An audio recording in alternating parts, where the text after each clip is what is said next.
Quando Helena Vasconcelos aceitou morar no rancho que a vila inteira jurava ser amaldiçoado, ela não imaginava que atrás daquela porteira torta encontraria justamente a única pessoa capaz de enxergá-la como ninguém nunca havia se dado ao trabalho de enxergar.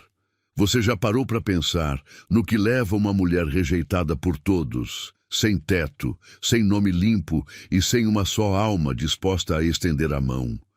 A atravessar sozinha um caminho onde dizem que ninguém consegue passar uma noite inteira sem fugir antes do primeiro galo cantar?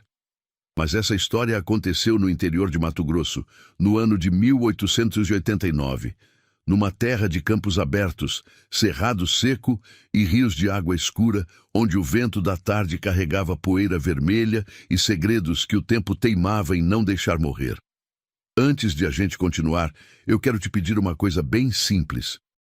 Escreve aqui embaixo nos comentários de que cidade ou de que cantinho do mundo você está assistindo a essa história. Eu leio cada comentário, um por um, e fico feliz demais de saber quem está aqui do meu lado nessa jornada. E se você gosta de histórias de superação, de amor verdadeiro e de gente simples que a vida tentou derrubar, mas não conseguiu, já deixa o seu like e se inscreve no canal, porque hoje eu trago uma história que vai mexer com o seu coração do começo ao fim. Helena tinha 26 anos, quando o mundo dela desabou pela segunda vez. A primeira tinha sido 3 anos antes, numa madrugada de junho, quando o marido, Aurêncio, um homem calado e trabalhador que ela havia aprendido a amar devagar, morreu de febre num catre de pau, tremendo debaixo de 2 cobertores finos, enquanto ela segurava a mão dele e prometia que tudo ia ficar bem. Não ficou. Aurêncio partiu antes do amanhecer, e com ele partiu a única proteção que uma mulher pobre podia ter naquele tempo e naquele lugar. Ela ficou sozinha na vila de Santa Rosa do Taquari, um punhado de casas de taipa e telhado de sapé, espremidas entre o rio e a estrada de terra que ligava as fazendas de gado aos portos do rio Paraguai.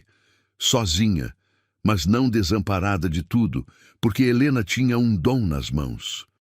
Desde menina, aprendera a costurar com a mãe, e não havia na vila inteira quem alinhavasse uma bainha, cerzisse um rasgo ou bordasse um enxoval como ela. Foi da agulha e da linha que Helena tirou o próprio sustento nos anos que se seguiram à viuvez, remendando calças de peão, ajeitando vestidos de senhoras e costurando as roupas de batizado das crianças da região. Com o tempo, sua fama de boa costureira chegou aos ouvidos da família mais poderosa daquelas bandas, os Bastos. Dona Ercília Bastos, matriarca de mãos cheias de anéis e voz de quem nunca precisou pedir 2 vezes, mandou chamar Helena para costurar o enxoval de casamento da filha mais nova. Era o maior serviço que uma mulher como ela poderia sonhar em conseguir, e Helena aceitou com o coração batendo de esperança, imaginando que aquele trabalho finalmente lhe daria algum descanso das dívidas que o marido deixara e do aluguel atrasado do quartinho onde morava. Foi na casa grande dos Bastos que Helena conheceu o motivo da sua desgraça. Aurélio Bastos, o filho mais velho, herdeiro de tudo, homem de 30 e poucos anos, de sorriso fácil e olhos que mediam as pessoas como quem mede gado antes de comprar. Desde o primeiro dia, Aurélio rondava a sala onde Helena trabalhava, apoiava-se no batente da porta e a observava por longos minutos, dizendo coisas que fingiam ser elogios, mas que deixavam na boca dela um gosto ruim. Helena agradecia baixo, mantinha os olhos na costura e rezava para que o serviço acabasse logo. Mas Aurélio não era homem acostumado a ouvir não. Numa tarde de calor pesado, quando a casa estava vazia porque a família tinha ido à missa, ele entrou na sala de costura, fechou a porta atrás de si e disse a Helena, com aquela voz mansa que escondia veneno, que uma mulher tão bonita e tão sozinha não devia desperdiçar a juventude remendando roupa dos outros. Disse que podia dar a ela uma casa melhor, vestidos novos, uma vida sem aperto, Bastava que ela fosse compreensiva, bastava que ela soubesse ser grata. E enquanto falava, foi se aproximando, até que a mão dele pousou no ombro dela. Helena se levantou de um salto, derrubando a cadeira, e disse com a voz firme, embora as pernas tremessem, que era mulher de respeito, viúva honrada, e que não estava à venda por casa nenhuma, nem por vestido nenhum. Pediu que ele a deixasse trabalhar em paz. O sorriso de Aurélio morreu no rosto. Por um instante, os olhos dele se estreitaram, frios como água de poço, e ele disse apenas, antes de sair, que ela ia se arrepender de ter sido tão orgulhosa. Helena não deu importância às palavras naquele momento. Achou que era só o despeito de um homem mimado. Estava enganada. 3 dias depois, Dona Ercília descobriu que faltava da gaveta do quarto um par de brincos de ouro com pedras vermelhas, herança de família, guardado havia gerações. A casa virou de cabeça para baixo. E foi Aurélio, com o rosto compenetrado de quem cumpre um dever doloroso, quem sussurrou à mãe que talvez fosse bom revistar as coisas da costureira, porque afinal ninguém mais de fora entrava naqueles cômodos. Mandaram buscar a trouxa de Helena. E lá, no fundo do cesto de linhas dela, enrolados num retalho de pano, apareceram os brincos. Helena jurou por tudo que era sagrado que não sabia como aquilo tinha ido parar ali. Chorou, implorou, disse que era armação, que jamais tocaria no que não era seu. Mas quem ia acreditar na palavra de uma costureira pobre contra a palavra da família mais rica da região? Dona Ercília, ofendida em sua honra, mandou espalhar por toda a vila que Helena Vasconcelos era ladra, que tinha abusado da confiança de quem lhe dera o pão, e que mulher assim não merecia trabalho de gente decente. Aurélio, nos bastidores, cuidou para que a história ganhasse contornos ainda piores, deixando no ar a insinuação de que a viúva também não era mulher séria, que rondava os homens casados da vila em busca de sustento. Em poucos dias, Helena perdeu tudo. As senhoras que antes lhe traziam serviço passaram a atravessar a rua para não cruzar com ela. Os homens baixavam a voz e riam quando ela passava, e não faltava quem cochichasse a palavra ladra pelas suas costas. O dono do quarto onde morava mandou que ela desocupasse o cômodo no fim da semana, porque não queria a fama dela manchando a casa dele. E assim, numa manhã cinzenta de começo de inverno, Helena se viu na estrada de terra com uma trouxa de roupa, uma caixa de costura de madeira lascada e o coração em pedaços, sem ter para onde ir. Foi Dona Aparecida quem a encontrou sentada na beira do caminho, olhando o rio como quem pensa coisas que não devia. Dona Aparecida era a parteira da vila. Uma mulher de mais de 60 anos, cabelos brancos presos num coque, mãos calejadas de tanto trazer criança ao mundo e olhos que já tinham visto tanta miséria humana que não se assustavam mais com a maldade de ninguém. Ela sentou-se ao lado de Helena sem pressa e ficou um tempo em silêncio antes de dizer que sabia da verdade, porque conhecia os Bastos havia tempo demais para acreditar naquela história de brincos. Disse que a maldade daquela família não era novidade para quem tinha olhos de ver. Helena confessou então, com a voz rouca de tanto chorar, que não tinha mais nada, nem para onde ir, nem de que viver, e que talvez o rio fosse mesmo a saída mais fácil. Dona Aparecida segurou o rosto dela com as 2 mãos e disse, com uma firmeza que não admitia a resposta, que enquanto ela, Aparecida, estivesse viva, nenhuma menina ia se jogar em rio nenhum por causa da língua suja de gente ruim. Havia um lugar, disse ela devagar, medindo as palavras, um lugar onde Helena poderia ficar. Não era bom, não era bonito, e a vila inteira tinha medo dele. Mas era um teto, e às vezes um teto ruim vale mais do que a morte certa. Helena perguntou que lugar era esse, e foi então que Dona Aparecida falou pela primeira vez do rancho da Figueira Torta. O rancho ficava a quase meio-dia de caminhada da vila, longe da estrada, num rincão onde o cerrado ia ficando mais fechado e o campo mais bravo. Era uma casa antiga de pau a pique caiada de branco, com um alpendre largo, um curral de madeira meio desmanchado e uma velha figueira retorcida plantada bem no meio do terreiro, uma árvore de tronco grosso e galhos que se contorciam para os lados como braços de gente pedindo socorro. Fazia uns 5 anos, segundo Dona Aparecida, que ninguém conseguia morar ali. Toda a família que tentava fincar raiz naquela terra acabava fugindo em poucas semanas, contando histórias de vultos que apareciam de noite, de choros que vinham do lado da mata, de luzes que se acendiam na casa quando não havia ninguém dentro. O povo dizia que a terra era amaldiçoada, que quem dormisse ali 3 noites seguidas seria levado por aquilo que assombrava o lugar. Helena ouviu tudo com o coração apertado. Perguntou se Dona Aparecida acreditava em maldição. A velha parteira deu um sorriso cansado e respondeu que, em mais de 40 anos trazendo gente ao mundo, nunca tinha visto assombração fazer mal a ninguém. Mas tinha visto muita gente boa ser destruída pela maldade dos vivos.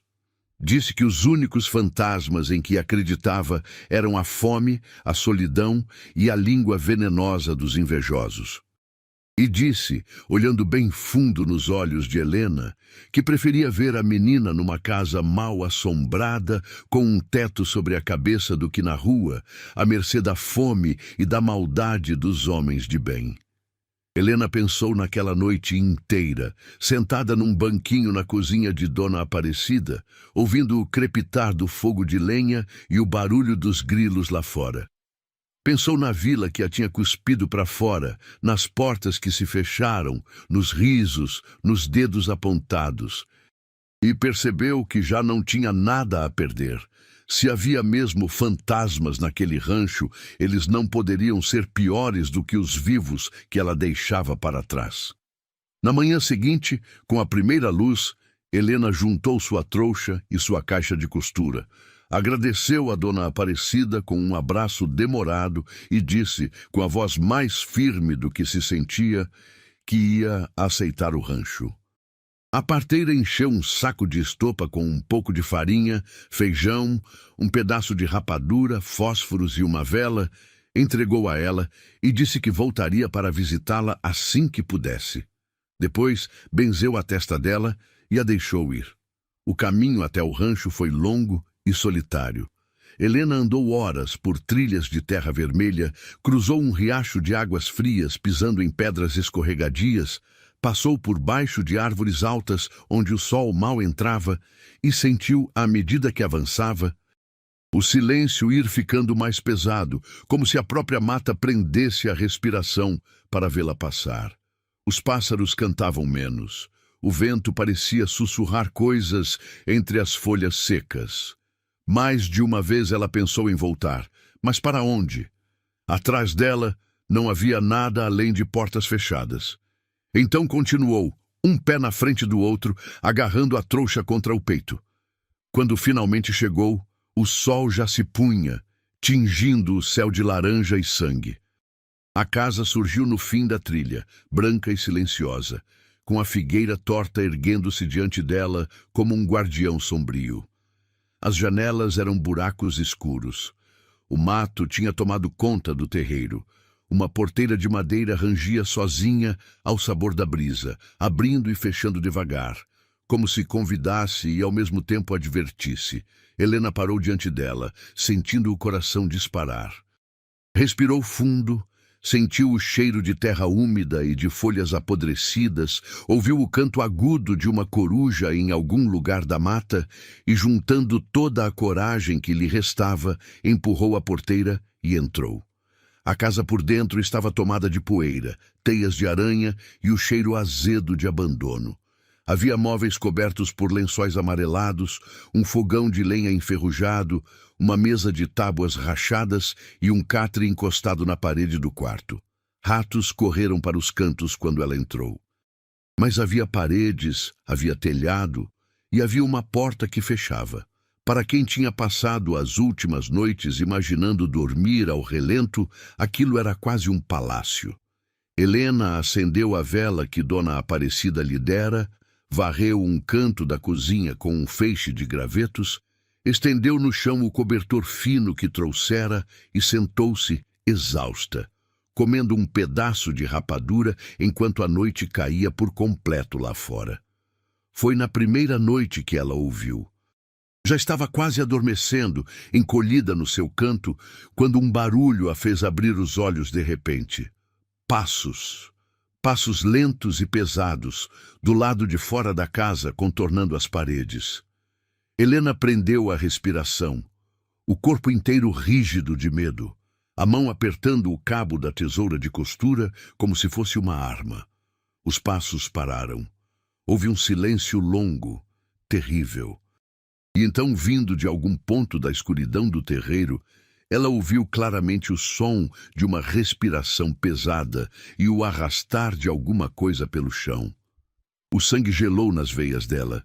Todas as histórias que Dona Aparecida tinha contado voltaram de uma vez à sua mente.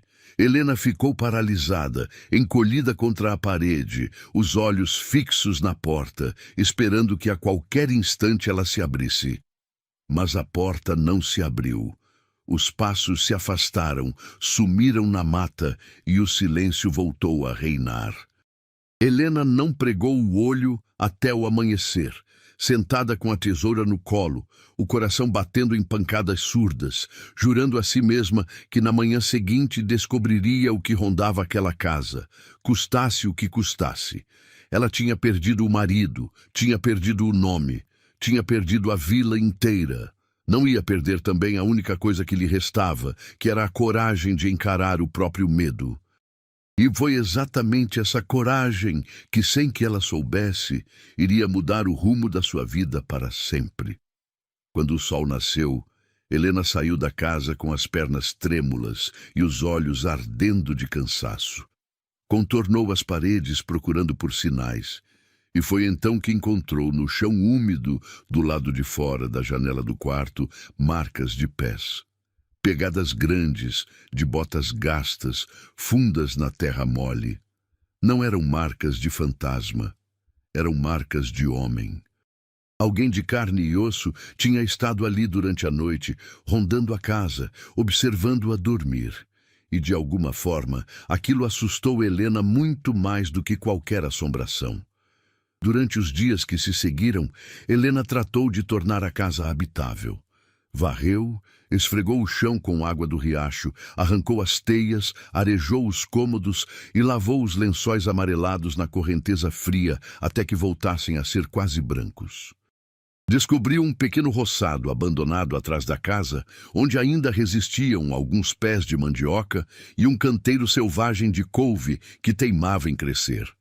Havia também um poço de água limpa, meio escondido pelo mato, e uma velha galinha magra que aparecia toda manhã, sobrevivente esquecida de alguma família que fugira. Aos poucos, com o suor do próprio corpo, Helena foi transformando aquele lugar amaldiçoado num arremedo de lar. E toda noite, sem falta, os passos voltavam. Ela já não tinha tanto medo quanto na primeira vez, porque agora sabia que não era assombração, e sim um homem. Mas isso trazia perguntas que a mantinham acordada. Quem era? O que queria? Por que rondava a casa sem nunca bater a porta, sem nunca falar? Numa madrugada de lua cheia, Helena decidiu que não aguentava mais a incerteza. Quando ouviu os passos começarem, apanhou a vela, respirou fundo para acalmar o coração disparado e abriu a porta de supetão, erguendo a luz na direção do terreiro. E foi ali, sob o luar prateado que banhava a figueira torta, que ela o viu pela primeira vez.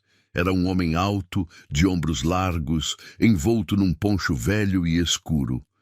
Tinha a barba por fazer, cabelos negros caídos sobre a testa e um rosto marcado pelo sol e pelo vento, mas de traços firmes e olhos escuros que brilharam surpresos à luz da vela. Nas mãos carregava um balde de madeira. Os dois ficaram se encarando por um longo instante, ambos paralisados, ambos com medo, como dois animais selvagens que se cruzam à noite sem saber quem vai atacar primeiro. Helena, com a voz tremendo mais alta, perguntou quem ele era e o que fazia rondando a casa dela todas as noites. O homem não respondeu de imediato. Recuou um passo, como quem pensa em fugir. Helena insistiu, dizendo que não tinha medo, embora tivesse, e que se ele não falasse, ela ia gritar por socorro. O homem então falou, e a voz dele era rouca, baixa, de quem havia muito tempo não usava as palavras. Disse que não precisava gritar, que não ia fazer mal a ela. Explicou com dificuldade que se chamava Cassiano e que não estava rondando a casa por maldade. Disse que deixava água e um pouco de comida perto da porta porque tinha visto que havia uma mulher morando ali sozinha e que uma mulher sozinha naquele fim de mundo precisava ao menos de água limpa. Foi só então que Helena reparou ao lado da soleira, no balde que ela vinha encontrando cheio toda manhã, sem entender de onde vinha, e nas frutas do mato que apareciam sobre uma pedra lisa perto da porta. Helena não soube o que dizer.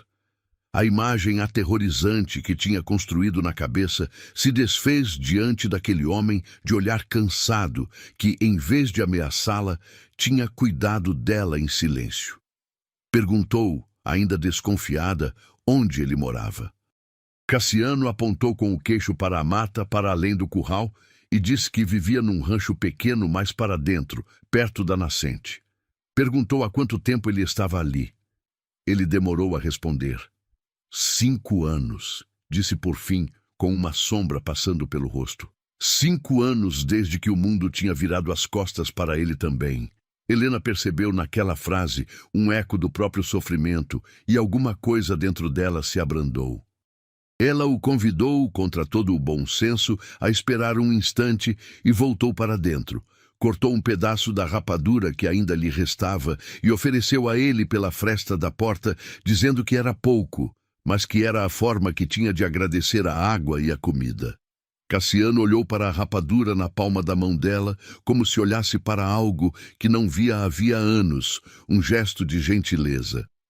Aceitou devagar, tocando de leve a ponta dos dedos dela, e um arrepio percorreu os dois, breve como um relâmpago. Ele agradeceu com um aceno de cabeça, disse que ela não precisava ter medo dele nem da casa, e desapareceu na escuridão da mata tão silenciosamente como tinha aparecido. Naquela noite, pela primeira vez, desde que chegara ao rancho, Helena dormiu sem a tesoura no colo. E, curiosamente, foi a primeira noite em que os passos não vieram, porque agora eles tinham nome, tinham rosto e já não precisavam se esconder. Os dias seguintes trouxeram uma rotina estranha e delicada. Cassiano não aparecia durante o dia, mas deixava sinais de sua presença. Um feixe de lenha empilhado perto da porta, um cacho de bananas maduras, um peixe fresco embrulhado em folhas de bananeira sobre a pedra lisa. Helena, por sua vez, retribuía do jeito que podia. Deixou para ele um par de meias de lã que tricotou com um novelo achado na caixa de costura. Remendou um poncho velho que encontrou pendurado no curral, cerzindo com capricho os rasgos que o tempo tinha aberto. Era uma conversa feita de gestos, um diálogo mudo entre duas pessoas que a vida tinha ensinado a desconfiar das palavras.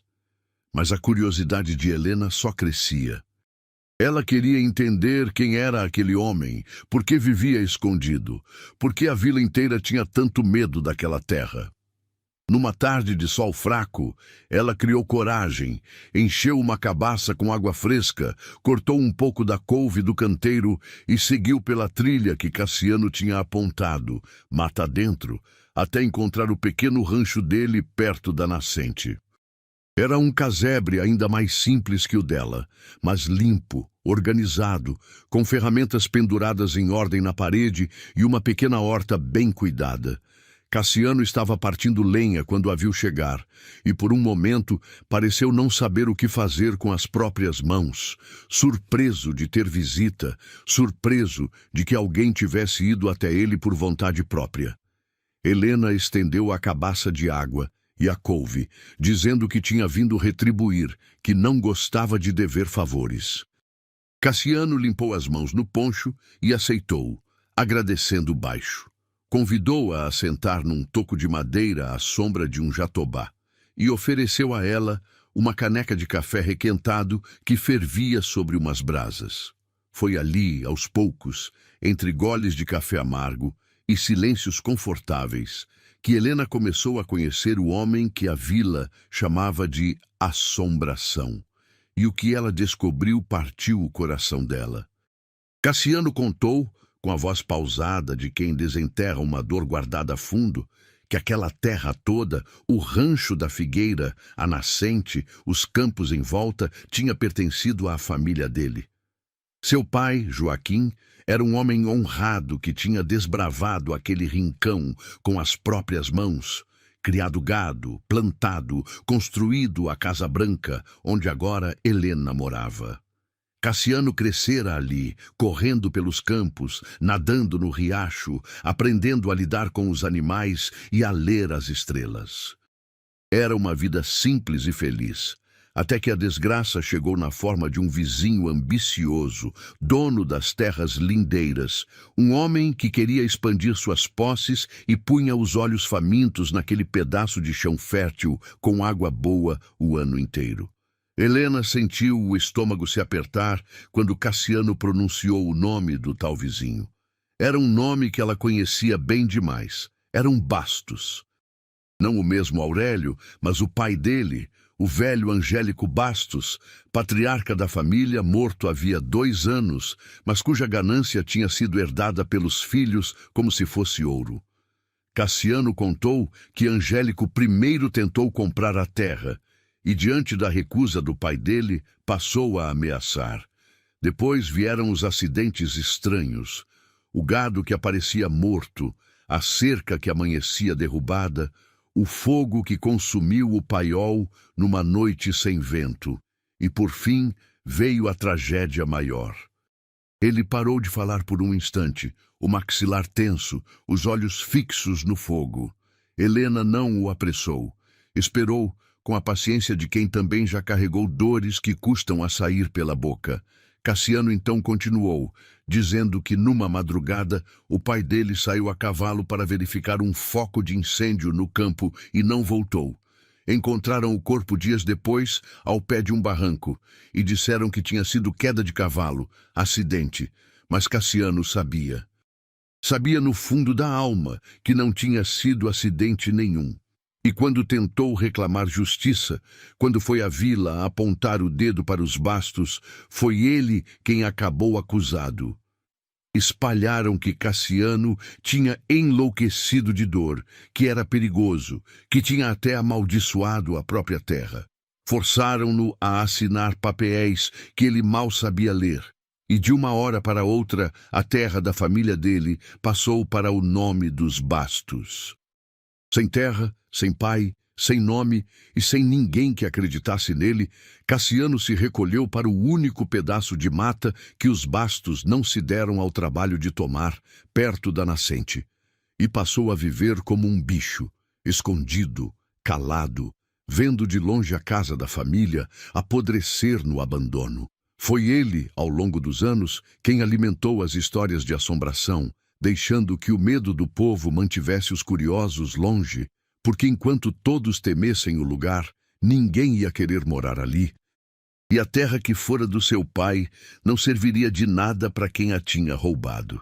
As luzes na casa, os choros na mata, os vultos, eram tudo obra dele, um homem sozinho protegendo a única lembrança que lhe restava. Helena ouviu tudo com os olhos marejados. Quando Cassiano terminou, ela disse, com a voz embargada, que conhecia bem o gosto amargo de ser condenada por um crime que nunca cometeu. E contou a ele a sua própria história, os brincos, a armação de Aurélio, a vila que a expulsou. Os dois ficaram em silêncio depois disso, entendendo, sem precisar de mais palavras, que tinham sido feridos pela mesma mão, pela mesma família, pela mesma maldade. E naquele entendimento mudo, nasceu a primeira semente de algo que nenhum dos dois ousava nomear ainda. Se você também já foi julgado injustamente por alguém, se alguém já tentou te derrubar com mentira, deixa aqui nos comentários um coração para a Helena e o Cassiano saberem que não estão sozinhos nessa história. E continua comigo, porque o melhor ainda está por vir. A partir daquela tarde, alguma coisa mudou entre os dois. Cassiano passou a aparecer durante o dia. No começo com desculpas práticas, dizia que vinha consertar a cerca do curral, arrumar o telhado que pingava, ensinar Helena a armar uma armadilha para pegar os tatus que reviravam a horta. Mas logo as desculpas foram ficando finas demais para esconder o que de fato o levava até lá, que era simplesmente a vontade de estar perto dela. E Helena, que havia tanto tempo não sentia o calor de uma presença amiga, começou a esperar por aquelas visitas com uma ansiedade que a envergonhava e a alegrava ao mesmo tempo. Eles trabalhavam lado a lado no roçado, capinando, plantando feijão e milho, e conversavam sobre coisas pequenas, sobre o tempo, sobre as plantas, sobre a infância de cada um. Cassiano ensinou a ela a reconhecer o canto de cada pássaro, a saber pela cor do céu se ia chover, a achar mel de abelha nos ocos das árvores. Helena, por sua vez, trouxe de volta àquele homem embrutecido pela solidão os pequenos prazeres que ele tinha esquecido. Costurou para ele uma camisa nova, cozinhou pratos que enchiam o ar de cheiros bons, riu de coisas bobas até arrancar dele aos poucos um sorriso tímido que ele parecia ter guardado no fundo do baú fazia anos. Houve uma tarde em especial que Helena guardaria no coração por muito tempo. Tinha chovido de manhã e o cheiro de terra molhada ainda pairava no ar quando Cassiano apareceu trazendo numa cumbuca de barro um punhado de pequis maduros que colhera na mata.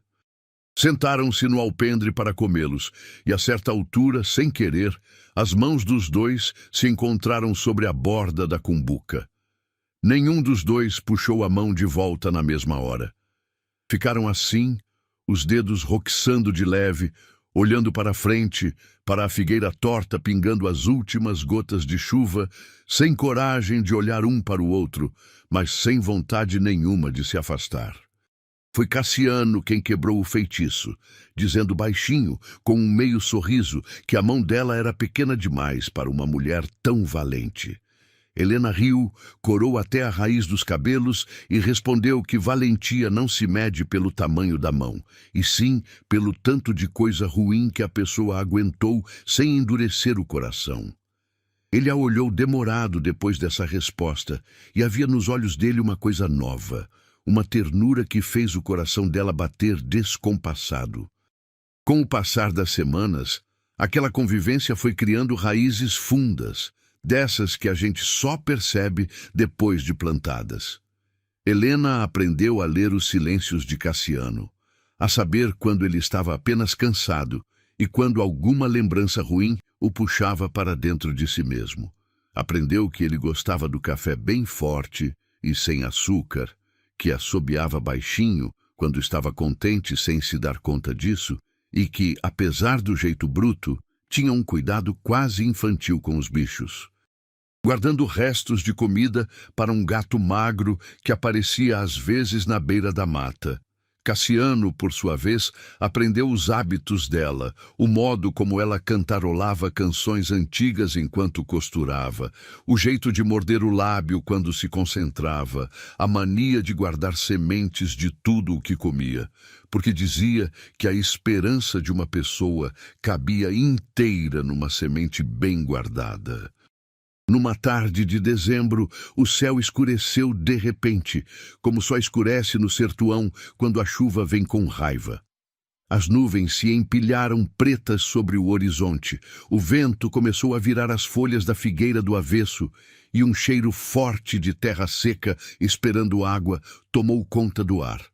Cassiano, que estava no campo consertando uma cerca distante, foi surpreendido pelo temporal e chegou ao rancho encharcado até os ossos, tremendo de frio, os cabelos colados no rosto. Helena o puxou para dentro sem pensar duas vezes. Fechou a porta contra o vento que uivava, e enquanto os relâmpagos rasgavam o céu lá fora e a chuva tamborilava no telhado, ela o obrigou a se sentar perto do fogão de lenha, jogou mais achas no fogo e esquentou um caldo de mandioca para aquecê-lo por dentro. Ficaram os dois ali, encolhidos perto do calor das chamas, ouvindo a fúria da tempestade, e havia naquele abrigo compartilhado uma intimidade nova que deixou os dois quietos, quase sem coragem de falar. A luz alaranjada do fogo dançava no rosto de Cassiano, e Helena reparou pela primeira vez, de tão perto, na cicatriz fina que ele tinha na sobrancelha e no jeito como os olhos dele, geralmente tão duros, ficavam mansos naquela penumbra. Ele agradeceu baixinho pelo caldo. Disse que fazia anos que ninguém se preocupava se ele chegava molhado ou seco, com fome ou sem fome, e que tinha esquecido como era bom ter alguém esperando em casa. Helena não respondeu com palavras. Apenas estendeu a mão e afastou uma mecha de cabelo molhado da testa dele, e o gesto disse mais do que qualquer frase poderia dizer. Dias depois, foi a vez de Helena cuidar de um susto maior. Cassiano estava rachando lenha quando o machado escapou e abriu um corte feio no antebraço dele. O sangue escorreu quente, manchando a camisa, e ele, teimoso como sempre, tentou disfarçar, dizendo que não era nada. Mas Helena não admitiu bravata. Sentou-o à força no banco, lavou o ferimento com água limpa e um punhado de folhas de confrei que Dona Aparecida tinha ensinado a usar, e costurou o corte com a mesma agulha e a mesma linha com que remendava as roupas. As mãos firmes, apesar do coração disparado. Cassiano a observava trabalhar, o queixo tenso para não demonstrar a dor, e disse, tentando brincar para aliviar o momento, que nunca imaginou que um dia seria costurado como uma calça rasgada. Helena riu sem parar o serviço e respondeu que ele era mesmo o remendo mais teimoso que já tinha pegado nas mãos, mas que não ia entregá-lo com defeito por nada nesse mundo. Quando terminou de atar a atadura, os dois perceberam que estavam muito próximos. O rosto de um a um palmo do rosto do outro, a respiração descompassada. Por um instante, o mundo pareceu segurar o fôlego. Foi Helena quem se afastou primeiro, o rosto em brasa, murmurando que ele precisava descansar o braço por uns dias. Cassiano concordou com a cabeça, mas o olhar dele a seguiu pela sala inteira, e naquela noite nenhum dos dois dormiu direito, cada um no seu canto, ouvindo o próprio coração e sabendo, sem dizer, que alguma coisa estava mudando entre eles, devagar e sem volta. Como o rio que muda de curso sem que ninguém perceba até já ser tarde para voltar atrás. Foi mais ou menos nessa época que Helena conheceu Benedito. Ele apareceu numa manhã, montado num cavalo baio velho, um homem já de idade, de rosto enrugado como couro curtido e um chapéu de palha desfiado nas bordas. Helena, ainda desconfiada de estranhos, quase correu para dentro, mas Cassiano, que estava por perto, a tranquilizou dizendo que era gente de confiança. Benedito tinha sido peão do velho Joaquim, pai de Cassiano, por mais de 30 anos.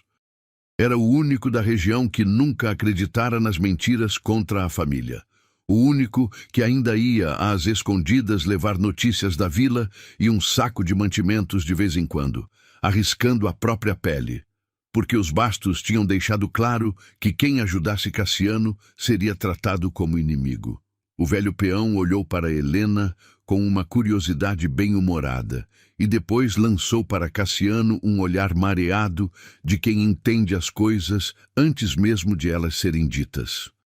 Disse, coçando o queixo, que fazia muitos anos que não via aquele menino, e apontou para Cassiano com o chapéu, com aquela cara de vivo. Fazia muitos anos, disse ele, que não via o menino Cassiano com aquele brilho no olho.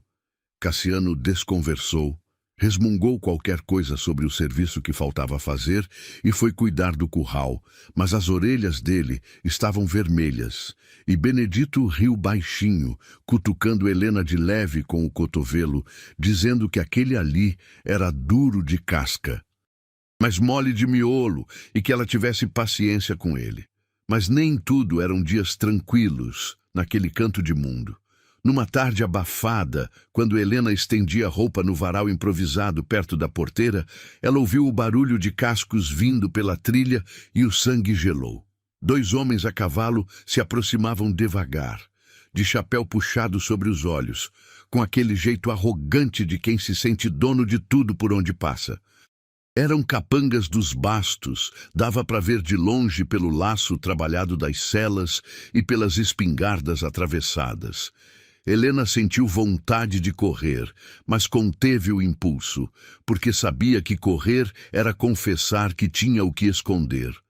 Do canto do olho, viu Cassiano, que capinava perto do curral, se abaixar devagar atrás de uma moita, sumindo da vista como um bicho acostumado a não ser encontrado. Os 2 homens pararam diante dela sem descer dos cavalos. O mais velho, de bigode grosso e dente de ouro, correu os olhos pela casa recuperada, pela roupa no varal, pela horta viosa, e perguntou, com uma desconfiança mal disfarçada, quem era ela e o que fazia morando naquele fim de mundo que todos sabiam ser terra amaldiçoada. Helena respirou fundo, baixou os olhos como quem não quer encrenca e respondeu, com voz de mulher humilde e assustada, que era só uma viúva pobre sem parente no mundo, que tinha se abrigado ali porque não tinha outro teto, e que se aquilo era terra de alguém, ela pedia perdão, mas não tinha para onde ir. Contou meia verdade com tal jeito de desamparo que o homem mais novo até amoleceu, mas o do dente de ouro continuou remexendo os olhos por toda parte. Ele perguntou se ela morava sozinha e Helena jurou que sim, dizendo que nem sabia como ainda estava viva naquele lugar de assombração, que toda noite ouvia coisas e rezava para não ser levada. Foi uma jogada esperta, porque bastou falar em assombração para os 2 trocarem um olhar inquieto, já que nem os capangas mais valentes gostavam daquela fama de mau agouro. O homem cuspiu de lado, disse que ia comunicar ao patrão que havia uma invasora na terra e que era bom ela ir arrumando outro rumo, porque aquele chão em breve teria dono e cerca. Depois esporearam os cavalos e sumiram pela trilha, deixando para trás uma nuvem de poeira e um medo antigo remexido no peito de Helena. Assim que os 2 se afastaram o bastante, Cassiano saiu de Teries da moita, o rosto pálido de raiva contida, e correu até ela. Perguntou se tinham feito alguma coisa, se tinham ameaçado, e havia na voz dele uma preocupação tão crua que Helena percebeu, ali, o tamanho do que ele já sentia por ela. Ela o tranquilizou dizendo que estava tudo bem, que tinha se fingido de viúva boba e que eles tinham ido embora. Mas Cassiano não se acalmou. Cerrou os punhos, olhou para a trilha vazia e disse, com uma amargura funda, que sabia que aquele dia ia chegar, que enquanto os bastos existissem, ninguém ali teria paz. Foi a primeira vez que Helena o viu com medo, não por ele mesmo, mas por ela, e isso a assustou e a comoveu ao mesmo tempo. Naquela noite, pela primeira vez, ela dormiu na casa grande com a porta aberta para o terreiro, e Cassiano ficou velando do lado de fora, sentado sob a figueira com a espingarda no colo, guardando o sono dela como quem guarda a coisa mais preciosa que tem no mundo. Benedito passou a visitar o rancho com mais frequência, e com ele vinham notícias da vila, nem sempre boas. Foi por Benedito que Helena e Cassiano souberam que os bastos andavam agitados. O velho Angélico havia morrido, e agora quem mandava era Aurélio, o mesmo homem que tinha destruído a vida de Helena.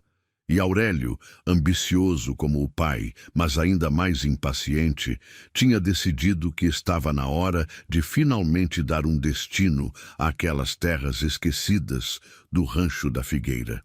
Corria a notícia de que ele pretendia vender toda a região para uma companhia de gado que estava comprando terras às margens do rio Paraguai. E para isso, precisava que a história da maldição fosse esquecida e que ninguém contestasse a posse. Benedito trouxe ainda uma informação que fez o rosto de Cassiano empalidecer. Os homens de Aurélio andavam fazendo perguntas na vila sobre quem estaria morando no rancho abandonado, porque um tropeiro tinha passado pela estrada e jurava ter visto fumaça saindo da chaminé da Casa Branca. Aurélio não ia gostar de saber que havia gente vivendo na terra que ele pretendia vender limpa e desimpedida. E se descobrisse que quem estava lá era justamente a costureira que ele havia mandado embora e o homem que ele havia espoliado, a reação dele seria imprevisível e certamente perigosa. Helena sentiu o medo antigo voltar a apertar-lhe o peito, mas dessa vez havia algo diferente. Dessa vez, ela não estava sozinha. Naquela noite, depois que Benedito partiu, Helena e Cassiano ficaram conversando até tarde à luz da fogueira, decidindo o que fazer.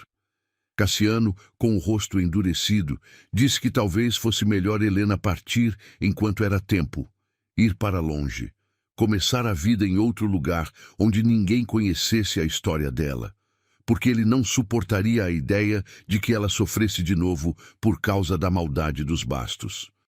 Mas Helena, com uma firmeza que surpreendeu até a ela mesma, respondeu que não ia a lugar nenhum. Disse que tinha passado a vida inteira fugindo, aceitando calada as injustiças, e que cansou. Disse que aquele rancho com todos os seus fantasmas tinha sido o primeiro lugar em muito tempo onde ela se sentira em casa, e que não ia entregar isso sem lutar. E disse, olhando bem nos olhos dele, que não ia deixar Cassiano enfrentar aquilo sozinho, porque já tinham sido sozinhos tempo demais, os dois. Cassiano ficou em silêncio, olhando para ela como quem olha para uma luz que não esperava mais ver. E então, num gesto desajeitado, quase tímido, estendeu a mão e afastou uma mecha de cabelo que tinha caído sobre o rosto dela, deixando os dedos ali por um segundo a mais do que o necessário. Helena fechou os olhos ao toque, e o mundo, por um instante, ficou em silêncio. Nenhum dos dois disse nada. Não precisavam. Havia entre eles uma verdade crescendo, devagar e forte como as raízes da velha figueira. Uma verdade que nem os Bastos, nem a miséria, nem o medo conseguiriam arrancar. Nos dias seguintes, movidos por uma nova determinação, os dois começaram a agir. Cassiano disse a Helena que talvez existisse uma forma de provar que a terra tinha sido roubada. Contou que, antes de morrer, o pai dele guardava todos os documentos importantes, a escritura verdadeira da terra, as cartas, os registros de compra, dentro de uma caixa de folha de Flandres que escondia num lugar secreto. Na confusão da morte do velho Joaquim e da tomada da terra, Cassiano nunca tinha conseguido recuperar essa caixa, porque foi expulso antes de poder procurar. Mas ele desconfiava de onde o pai a teria escondido. E era justamente na Casa Branca, a casa onde Helena agora morava. Na manhã seguinte, os dois vasculharam a casa palmo a palmo. Cassiano lembrava que o pai costumava dizer, meio de brincadeira, que as coisas mais importantes da vida a gente guarda embaixo dos pés, perto do coração da casa. Passaram horas batendo nas tábuas do assoalho, procurando um som oco, apalpando as paredes de pau a pique, revirando o fogão de lenha.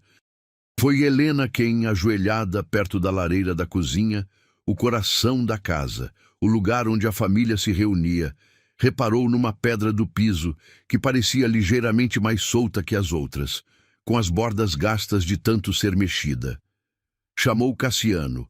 Juntos, com a ajuda de uma faca e de uma alavanca de ferro, levantaram a pedra. E ali, dentro de um buraco forrado de terra batida, coberta por um pano encerado, estava a caixa de folha de Flandres, enferrujada, mas intacta. As mãos de Cassiano tremiam quando ele a abriu. Lá dentro, protegidos do tempo, estavam os documentos. A escritura original da terra, com o nome do velho Joaquim e o carimbo do cartório da comarca. Cartas antigas. E no fundo, o que ninguém esperava encontrar, uma carta escrita pelo próprio Angélico Bastos, endereçada a Joaquim, em que o velho Bastos, com todas as letras, ameaçava tomar a terra na força ou na Ásia, caso Joaquim não vendesse por um preço de fome. Era uma prova.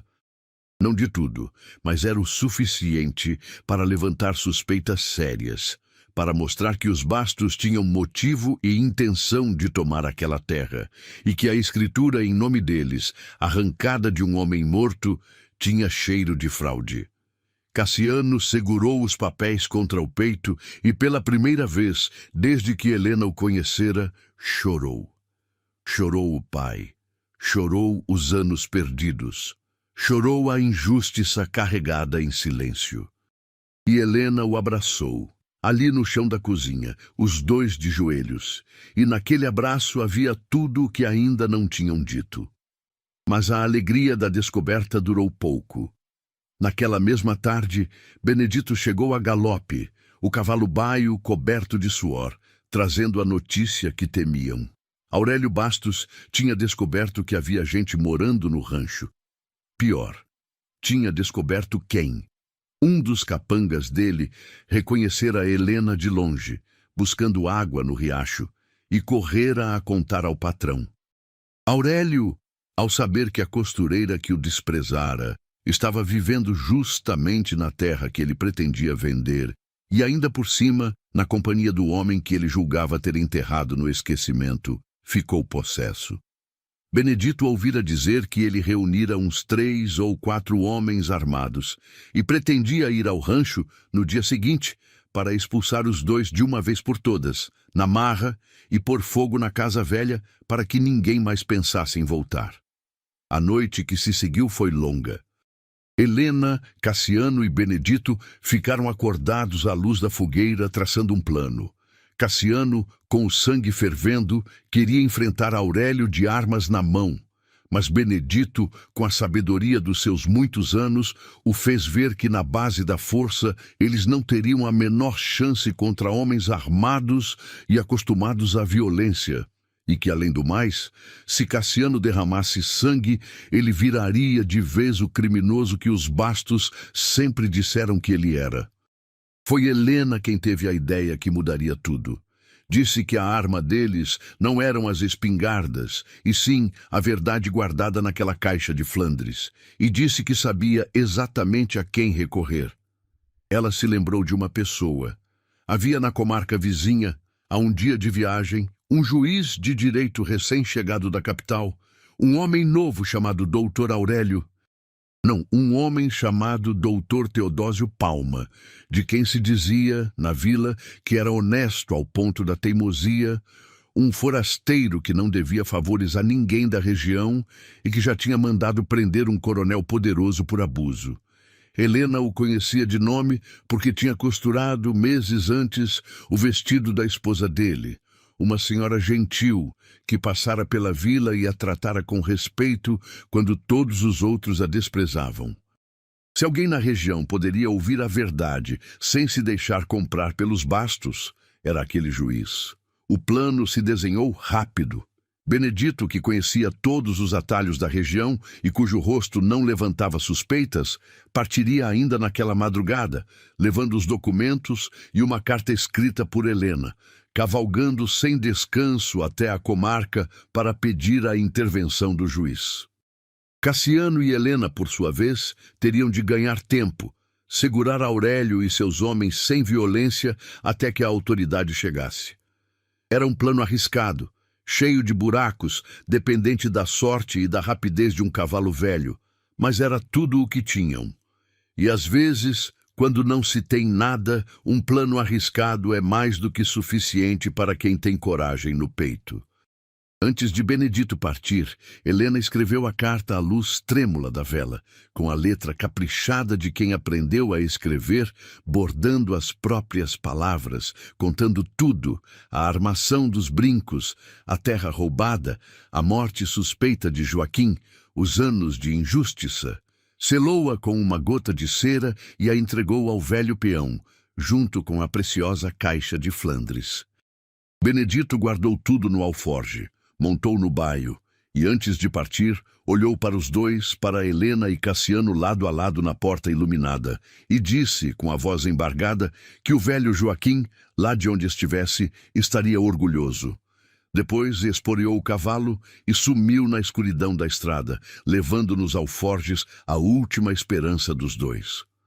O dia amanheceu cinzento e tenso. Helena e Cassiano prepararam a casa e prepararam o coração. Não havia como fugir, porque fugir seria confirmar a culpa e entregar tudo. Só restava esperar e resistir. Por volta do meio-dia, ouviram o tropel dos cavalos. Aurélio Bastos chegou montado num alazão reluzente, acompanhado de 4 homens de cara fechada e espingardas atravessadas nas celas. Parou diante da porteira torta, correu os olhos pela casa recuperada, pelo roçado verde, pela figueira, e um sorriso de desprezo se formou nos lábios dele ao ver Helena parada firme no alpendre, com Cassiano ao seu lado.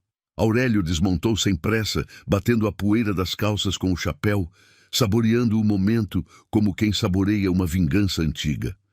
Disse com aquela voz mansa e venenosa que Helena conhecia tão bem, que estava vendo que a ladra tinha arrumado companhia à altura, um louco que se dizia dono de terra alheia.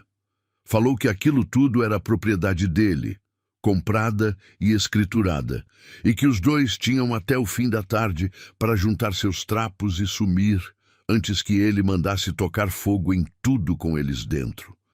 Os 4 capangas se espalharam pelo terreiro, as mãos próximas das armas, e o ar ficou pesado como antes de uma tempestade. Cassiano deu um passo à frente, o corpo tenso, mas Helena o segurou pelo braço, discreta, lembrando-o do combinado. Foi ela quem falou.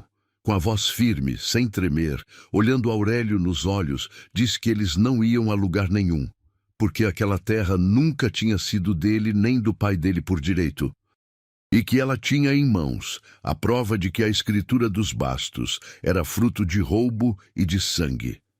Blefou com maestria, dizendo que os documentos verdadeiros, a carta de ameaça do velho Angélico e a escritura original de Joaquim, já estavam a caminho das mãos do juiz da comarca, o doutor Teodósio Palma, e que se algo acontecesse a eles dois ali, seria a corda no pescoço de Aurélio.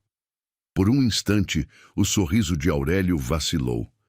Os olhos dele se estreitaram, e Helena viu no fundo daquele olhar um lampejo de medo, o medo do homem poderoso que de repente percebe que o chão pode não ser tão firme quanto pensava.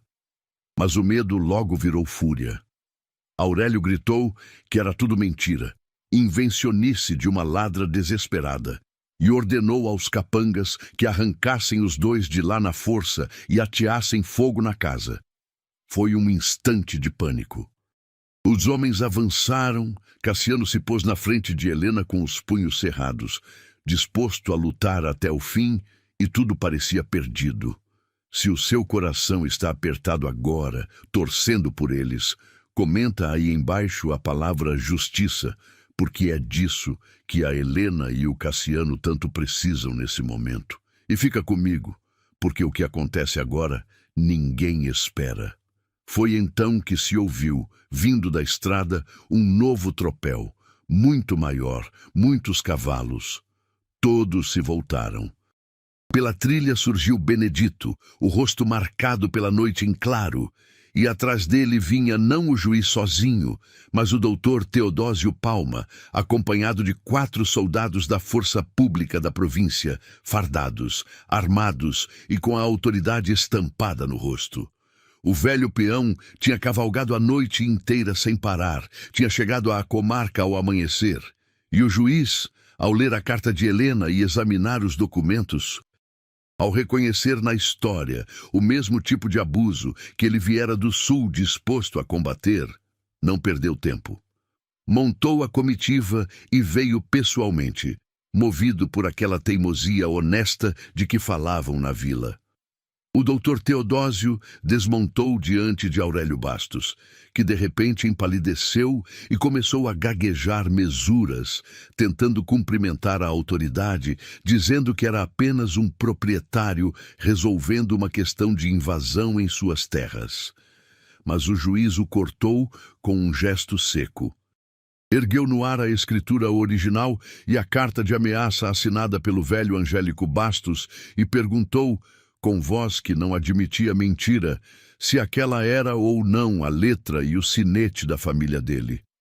Perguntou como se explicava que a terra de um homem morto em circunstâncias nunca esclarecidas tivesse passado, em poucas semanas, para as mãos justamente de quem o ameaçara por escrito. E perguntou por que razão havia ali 4 homens armados, prontos a incendiar uma casa com pessoas dentro. Aurélio não teve resposta. Tentou subornar, insinuou que o juiz seria bem recompensado se esquecesse aquela história. E foi esse o seu maior erro, porque tentar comprar o doutor Teodósio Palma na frente de 4 soldados foi como assinar a própria sentença. O juiz mandou desarmar e prender os capangas ali mesmo e ordenou que Aurélio fosse conduzido à comarca para responder por fraude, por ameaça e pela morte suspeita de Joaquim, que agora seria reinvestigada. Os capangas, vendo o vento mudar e sem vontade nenhuma de trocar a pele pela causa do patrão, entregaram as armas sem resistir. E Aurélio Bastos, o homem poderoso que tinha destruído tantas vidas com uma mentira, foi amarrado e levado embora sob os olhos incrédulos de Helena, gritando ameaças que já não assustavam ninguém. Quando a poeira dos cavalos baixou e o silêncio voltou ao terreiro, Helena percebeu que estava tremendo dos pés à cabeça, não de medo, mas de alívio. Um alívio tão grande que as pernas quase não a sustentavam. O doutor Teodósio Palma aproximou-se dela e de Cassiano, guardou os documentos com cuidado e disse que a justiça levaria seu tempo, que haveria depoimentos, papelada, um processo, mas que, pelo que via ali e pelo que lera na carta, tinha poucas dúvidas de que a verdade acabaria vencendo. Disse a Cassiano que ele deveria comparecer à comarca nos dias seguintes para reclamar formalmente a terra do pai, e que dessa vez teria a lei ao seu lado, e não contra ele. Depois, antes de partir, o juiz olhou para Helena com um respeito que ela havia muito não via nos olhos de ninguém, e disse que a esposa dele guardava com carinho o vestido que Helena costurara. E que uma mulher com aquelas mãos e aquela coragem sempre teria as portas da casa dele abertas. Foram palavras simples, mas para Helena, acostumada havia tanto tempo apenas ao desprezo, soaram como uma bênção. Benedito, exausto da cavalgada, mas com o rosto iluminado, desmontou e foi abraçado pelos dois ao mesmo tempo. O velho peão, com os olhos molhados, dizia que valera a pena cada ano de espera, que sabia que Deus não dormia e que o velho Joaquim podia, enfim, descansar em paz. Naquela tarde, os 3 se sentaram no alpendre da Casa Branca, exaustos e felizes, dividindo o pouco que tinham, um café forte, um resto de rapadura e a sensação inteira e nova de que o pior enfim havia passado. O sol se punha atrás da figueira torta, e pela primeira vez a árvore não parecia mais um guardião sombrio, e sim uma velha testemunha que finalmente via a justiça chegar depois de tantos anos. Os dias de espera pela decisão da justiça foram estranhos, feitos de alívio e de angústia ao mesmo tempo. De quando em quando, Cassiano precisava viajar até a comarca para prestar depoimento, responder às perguntas do escrivão, reconhecer a letra do pai nos velhos documentos, e cada viagem dessas remexia feridas antigas que custavam a cicatrizar. Helena o acompanhava sempre que podia, sentava-se ao lado dele nos bancos duros do fórum, segurava a mão dele por baixo da mesa quando percebia que a voz dele começava a falhar, e depois, na volta, ia conversando pelo caminho para tirar da cabeça dele o peso de tudo aquilo. Foi nessas idas e vindas que os dois foram descobrindo que combinavam não só na dor, mas também nas coisas boas, no gosto pelas mesmas comidas simples, no riso fácil diante das mesmas bobagens, no jeito de admirar em silêncio um mesmo pôr do sol. Houve uma tarde em especial que ficou marcada para sempre na memória de Helena. Voltavam da comarca cansados, e Cassiano, para alegrar o caminho, desviou o cavalo até um remanso do rio, onde a água era clara e mansa, sombreada por engazeiros carregados. Disse que era ali que ele nadava quando menino, no tempo em que o pai ainda vivia e o mundo ainda era um lugar bom. Sentaram-se na margem, tiraram os sapatos e deixaram os pés na água fresca, e ficaram jogando conversa fora enquanto os peixinhos beliscavam os dedos deles e as libélulas cruzavam o ar dourado do fim de tarde. Cassiano contou histórias da infância e riu de verdade. Uma risada solta que Helena nunca tinha ouvido, e ela pensou, olhando para ele, que valia a pena ter atravessado todo aquele sofrimento só para estar ali, naquele instante. Ouvindo aquele homem rir de novo, depois de tantos anos calado. Na vila, aos poucos, o vento também mudava. Com os bastos em desgraça, as pessoas começaram a olhar Helena e Cassiano com outros olhos.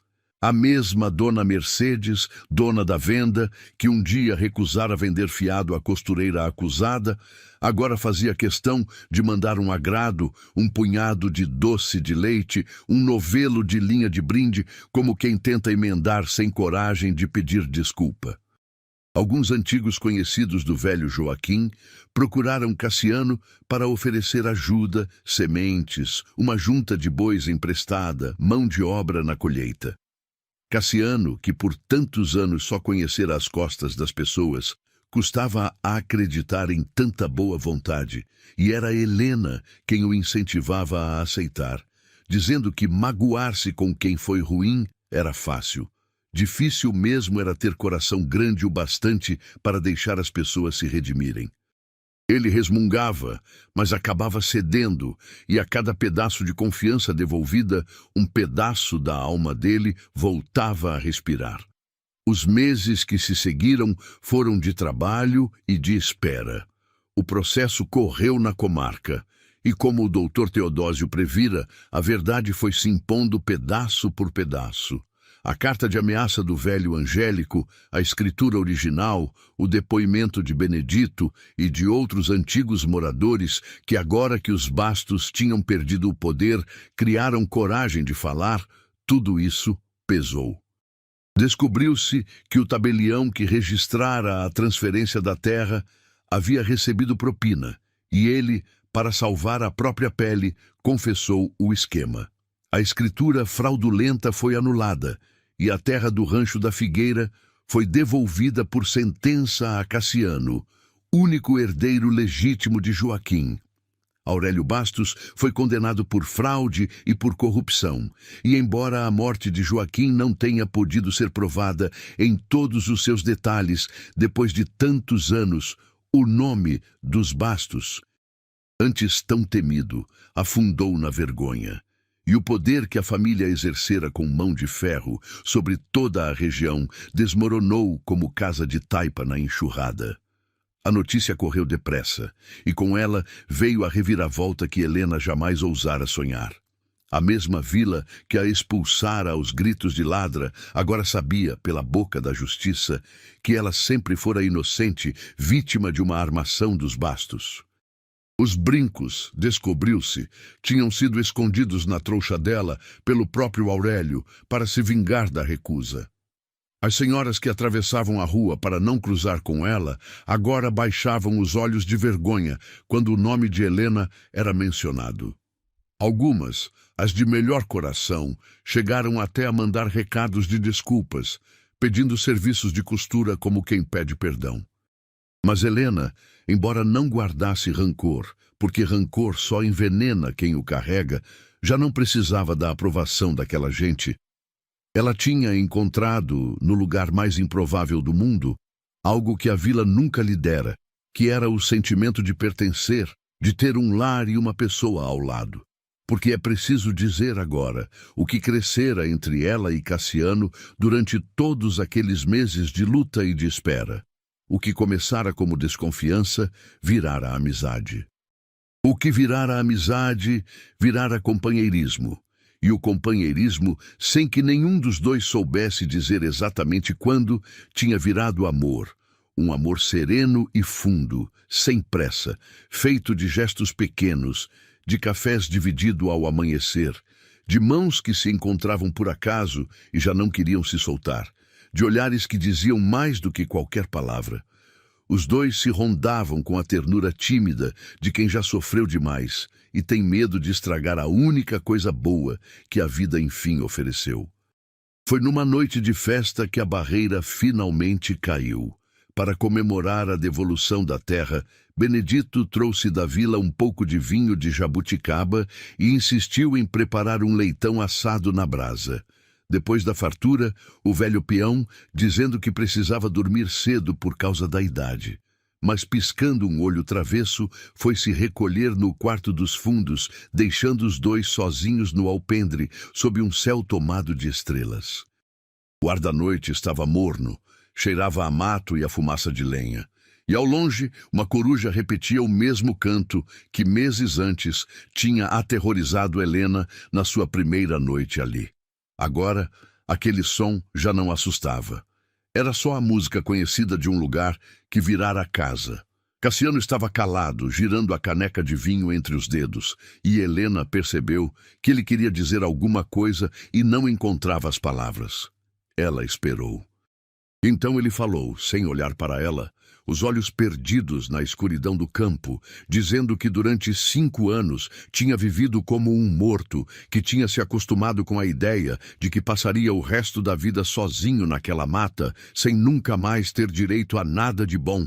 Disse que quando a viu chegar magra, assustada, mas de queixo erguido atravessando a porteira que todos temiam, achou que estava vendo uma visão.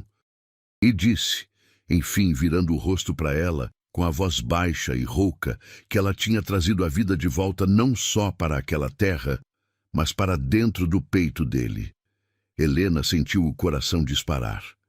Respondeu, com os olhos marejados, que também tinha chegado ali, achando que a vida já tinha acabado para ela, que era só uma mulher marcada, sem futuro, boa apenas para esperar a morte num rancho amaldiçoado.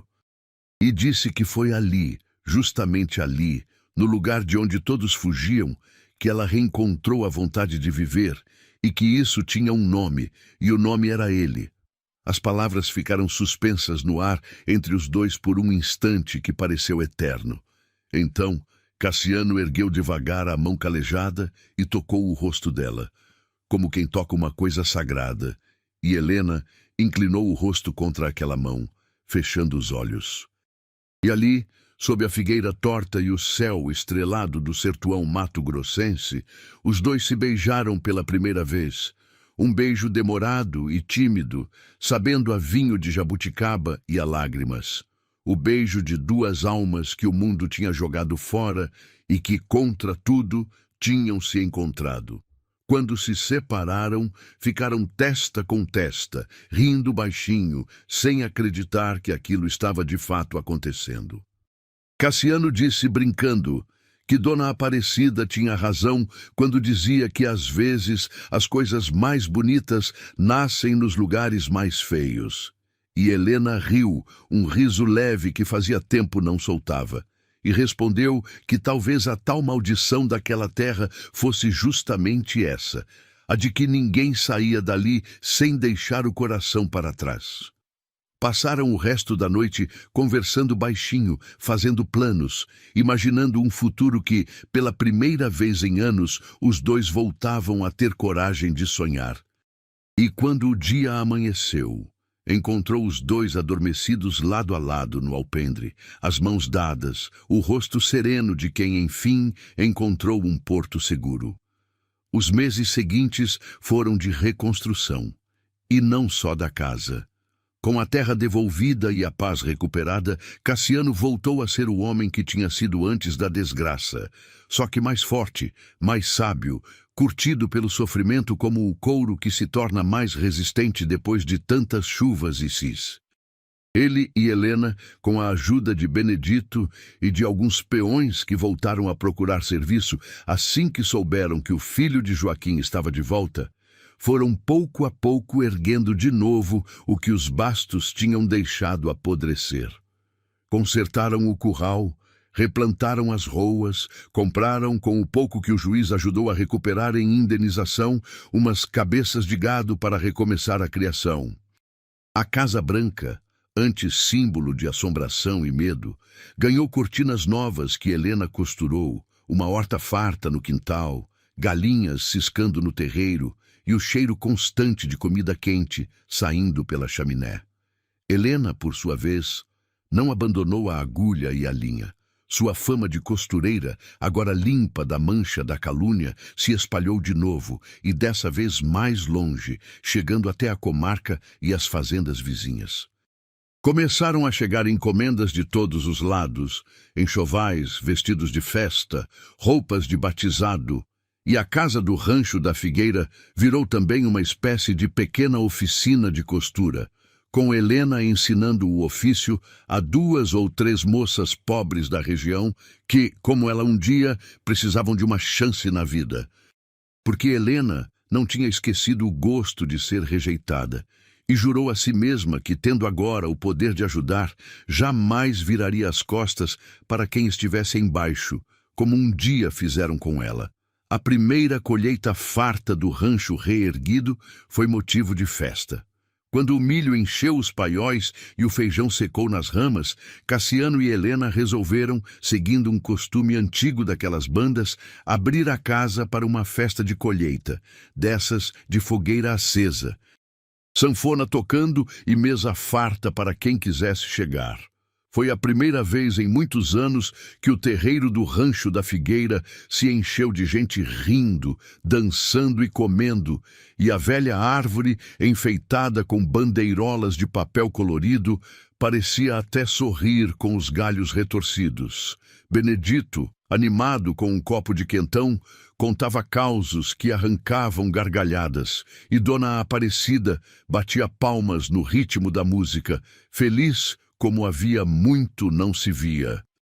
A certa altura da noite, quando a sanfona puxou uma valsa lenta, Cassiano se aproximou de Helena meio sem jeito, estendeu a mão e, sem dizer palavra, a convidou para dançar. Ela aceitou, e os dois rodopiaram devagar sob a figueira iluminada pela luz do fogo, o corpo dele guiando o dela com uma delicadeza que ninguém imaginaria naquele homem de mãos tão ásperas.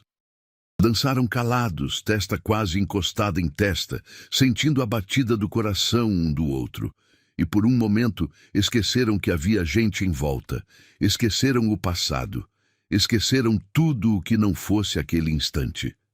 Foi Benedito quem quebrou o feitiço, gritando lá do canto, entre risadas, que aqueles dois precisavam era marcar logo o casamento antes que a vila inteira morresse de esperar. E todos riram.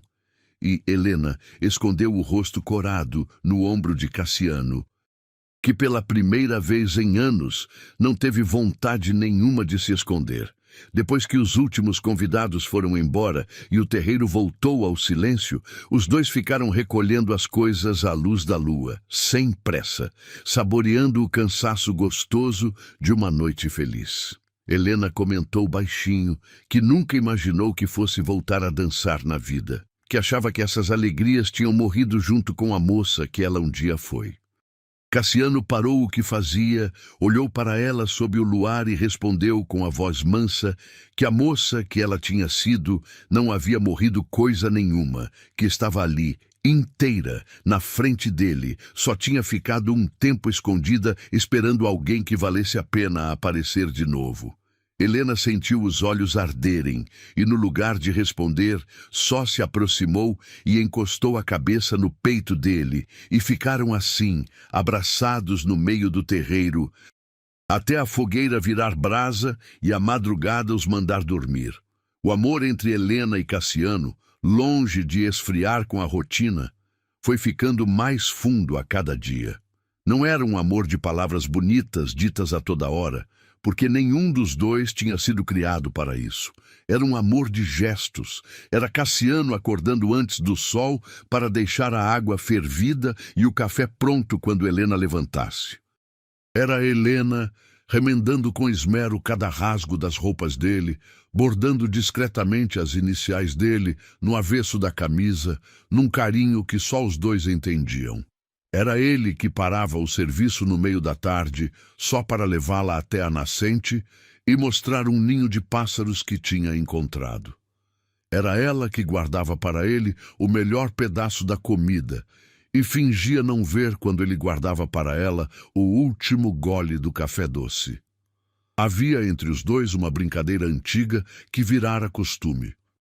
Sempre que um deles fazia algo especialmente gentil pelo outro, o outro dizia, com falsa reclamação, que estava ficando mal acostumado. E o primeiro respondia que mal acostumar gente boa era a única maldade que valia a pena cometer. Riam. E naquele riso compartilhado morava toda a felicidade simples que a vida, depois de tanto lhes tirar, enfim lhes devolvia em dobro. Benedito, que agora morava de vez no rancho, ocupando o quarto dos fundos e cuidando do gado como se fosse dono, vivia dizendo entre risadas que nunca tinha visto dois teimosos demorarem tanto para admitir o que a vista de qualquer um já enxergava de longe. Dona Aparecida, a velha parteira que salvara Helena do desespero na beira da estrada, foi visitá-los assim que soube de toda a reviravolta. Chegou numa carroça emprestada, e quando viu Helena, corada, saudável, de sorriso largo, ao lado de um Cassiano transformado, a velha não segurou as lágrimas. Abraçou a moça demorado e disse ao ouvido dela que tinha sabido, desde aquele primeiro dia, que mandar Helena para o rancho amaldiçoado não era condená-la, e sim entregá-la ao destino que Deus tinha guardado. Disse com a sabedoria dos seus muitos anos que a vida às vezes empurra a gente para o fundo do poço só porque é lá, no escuro, que estão escondidos os maiores tesouros. Helena chorou nos braços da velha, chamando-a de mãe, porque mãe é quem cuida. E ninguém tinha cuidado dela como aquela mulher de mãos calejadas. Foi Dona Aparecida, aliás, quem, com sua franqueza de sempre, resolveu apressar o que os dois teimavam em adiar. Sentou-se com Cassiano no alpendre, encarou-o com aqueles olhos que não admitiam rodeio e perguntou, sem cerimônia, o que ele estava esperando para pedir aquela menina em casamento, se o mundo inteiro já via que os dois eram um só. Cassiano, pego de surpresa, gaguejou que não tinha nada digno para oferecer a Helena, que ela merecia mais do que um homem que tinha passado anos vivendo como bicho do mato. A velha parteira bateu com a bengala no chão e respondeu que mulher de verdade não quer ouro nem terra, quer um homem que a olhe como ele olhava para Helena, e que se ele não tomasse coragem logo, ela própria faria o pedido no lugar dele. Cassiano riu, sem jeito, mas a semente estava plantada. O pedido veio numa tarde de céu limpo, dessas em que o cerrado floresce e o ar fica doce de tanto ipê amarelo. Cassiano levou Helena até a figueira torta, aquela mesma árvore que um dia parecera tão sinistra e que agora era o coração do terreiro. E ali, meio sem jeito, tirou do bolso um pequeno anel que ele mesmo tinha mandado fazer com o pouco de ouro que conseguira juntar, um anel simples, mas feito de verdade. Ajoelhou-se na terra, aquela terra pela qual tinha sofrido tanto, e pediu a Helena, com a voz tremendo, que fosse sua esposa, prometendo que, embora não pudesse prometer uma vida sem dificuldades, podia prometer uma vida em que ela nunca mais estaria sozinha, uma vida em que seria amada e respeitada todos os dias, até o último. Helena, com as mãos no rosto e os olhos transbordando, disse que sim antes mesmo de ele terminar a frase, e ajoelhou-se também, para que ficassem os dois na mesma altura, do mesmo tamanho, como sempre tinham sido um para o outro. Casaram-se poucos meses depois, numa cerimônia simples e bonita realizada ali mesmo, no terreiro do rancho, debaixo da figueira enfeitada com fitas e flores do campo. Não houve luxo, mas houve o que importa. Dona Aparecida chorou o tempo todo. Benedito, todo orgulhoso num terno velho guardado havia décadas no fundo do baú, fez as vezes de padrinho e pai ao mesmo tempo, levando Helena pelo braço até o noivo. Vieram as moças que Helena ensinava a costurar, vieram alguns peões e suas famílias, veio até o doutor Teodósio Palma com a esposa, que fez questão de vestir justamente o vestido costurado por Helena tempos antes. Um padre da comarca abençoou a união, e quando os dois trocaram os votos, muitos dos presentes choravam, porque conheciam a história daquele casal e sabiam o tamanho da montanha que os dois tinham escalado para chegar até ali. A vida de casados trouxe uma paz que nenhum dos dois conhecia. As manhãs começavam cedo, com o canto dos galos e o cheiro do café, e terminavam com os dois sentados no alpendre, vendo o sol se pôr atrás da mata, contando um ao outro as pequenas coisas do dia. Havia trabalho duro, claro, porque a vida no campo nunca foi fácil. Havia secas que castigavam a roça, havia noites frias de inverno em que o vento assobiava nas frestas, havia as preocupações de sempre com o gado, com a chuva que tardava, com as contas a acertar. Mas havia, acima de tudo, a certeza de estarem juntos, e essa certeza tornava qualquer dificuldade suportável. Cassiano costumava dizer que enfrentar a vida ao lado de Helena era como carregar um fardo pesado com alguém segurando a outra ponta. O peso continuava o mesmo, mas de repente as costas já não doam tanto. Eles aprenderam juntos a transformar a dor antiga em força. Nas noites em que a lembrança das injustiças sofridas voltava a apertar o peito de um deles, o outro estava ali, com uma palavra, um abraço, um silêncio companheiro. Helena ajudou Cassiano a fazer as pazes com a memória do pai, a visitar sem culpa o túmulo do velho Joaquim, a se orgulhar de novo do sobrenome que os Bastos tinham tentado sujar. Cassiano, por sua vez, ajudou Helena a acreditar de novo na bondade das pessoas, a não carregar para sempre o medo de ser traída, a abrir o coração sem receio de ser ferida. Um curou o outro, devagar, do jeito que só o amor verdadeiro cura, sem pressa e sem cobrança. A fama do Rancho da Figueira mudou por completo. Onde antes o povo via um lugar amaldiçoado, do qual todos fugiam, agora via uma terra próspera e acolhedora, conhecida na região inteira pela fartura das colheitas, pela qualidade do gado e principalmente pela generosidade dos donos. Nunca faltou um prato de comida no rancho para quem chegasse com fome. Nunca se negou pouso a um viajante cansado. Nunca se virou as costas para uma família em apuros. A velha figueira torta, que um dia foi símbolo de medo, virou ponto de encontro, sombra generosa sob a qual as pessoas se reuniam nas festas de colheita, e a história do casal que tinha vencido a maldade com coragem e amor virou uma daquelas histórias que os mais velhos contam aos mais novos nas noites em volta do fogo, para lembrar a todos que a justiça, ainda que demore, um dia chega. E o tempo passou, como o tempo sempre passa, levando as mágoas e deixando ficar o que é bom. 10 anos depois daquela primeira noite em que uma mulher assustada atravessou sozinha a porteira torta de um rancho que todos temiam, o mesmo terreiro fervilhava de vida numa tarde dourada de colheita. A Casa Branca, agora ampliada, com um alpendre maior e novas janelas de onde saem cortinas bordadas, resplandecia sob o sol. No curral, um rebanho forte e bem tratado mugia tranquilo. No canteiro, verdes e viosas, cresciam as hortaliças que abasteciam não só a família, mas boa parte da vizinhança. E sob a figueira torta, mais frondosa do que nunca, seus galhos retorcidos agora carregados de folhas e de um balso de corda, brincava, rindo alto, uma menininha de tranças escuras e olhos vivos, o retrato perfeito da mãe no rosto e do pai no jeito teimoso de erguer o queixo. Chamava-se Aparecida, em homenagem à velha parteira que unira o destino dos pais, e era a alegria da casa. Crescia cercada de amor, de braços que a embalavam, de histórias contadas ao pé do fogo, sabendo desde cedo que era querida e protegida.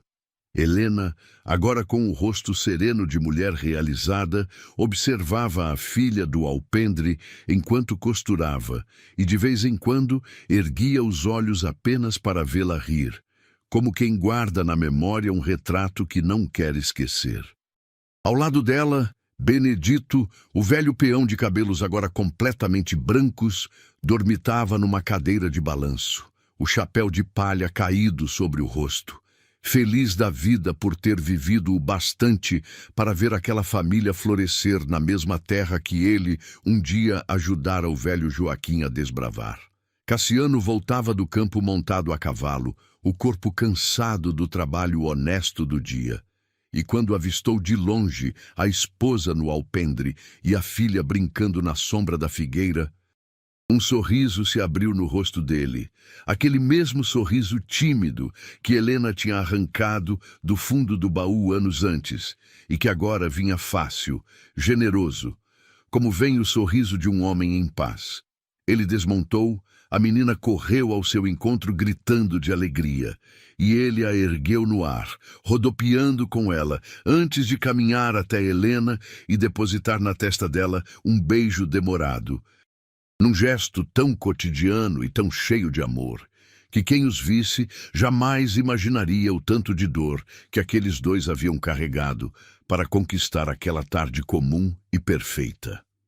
Naquela noite, depois que a filha adormeceu e a casa se aquietou, Helena e Cassiano voltaram a se sentar no alpendre, como faziam todas as noites, as mãos dadas, olhando as estrelas do mesmo céu sob o qual tinham se beijado pela primeira vez.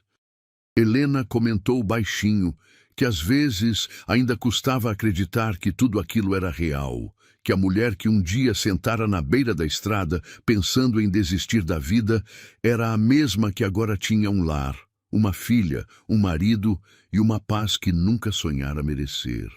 Cassiano apertou a mão dela e respondeu com a voz mansa que a vida tinha uma forma estranha de fazer justiça, que às vezes precisava tirar tudo de uma pessoa só para lhe dar depois muito mais do que ela havia perdido. E disse que se agradecia a Deus por alguma coisa todas as noites, era pelo dia em que ela teve coragem de atravessar aquela porteira que todos os outros tiveram medo de cruzar. E assim seguiram as suas vidas, no rancho que um dia foi chamado de Amaldiçoado e que se tornou o lugar mais abençoado da região. Envelheceram juntos debaixo da mesma figueira. Viram a filha crescer boa e forte, viram Benedito partir em paz numa tarde tranquila, de sono, cercado do carinho da família que ele havia escolhido, e viram Dona Aparecida ser lembrada em cada bênção da casa. E até o fim dos seus dias, sempre que alguém de fora perguntava como dois seres tão castigados pela vida tinham encontrado tanta felicidade, Helena respondia sempre a mesma coisa, com um sorriso sereno nos lábios. Dizia que o amor verdadeiro não nasce onde tudo é fácil e bonito. Nasce justamente onde ninguém acredita que possa nascer, no fundo do poço, no lugar temido, no coração de quem o mundo jogou fora. Basta ter coragem de atravessar a porteira. Se essa história tocou o seu coração, se você acredita, como a Helena, que a vida sempre dá a volta e que nunca é tarde para recomeçar, deixe o seu like. Escreve nos comentários o que você sentiu ao acompanhar essa jornada e compartilha esse vídeo com alguém que precisa ouvir hoje que dias melhores são possíveis. Se inscreve no canal para não perder as próximas histórias de superação, de amor e de esperança que eu preparo com tanto carinho para você. E lembre-se sempre, por mais escura que pareça a noite, sempre existe uma porteira esperando para ser atravessada, e do outro lado dela pode estar justamente a vida que você sempre mereceu. Até a próxima história.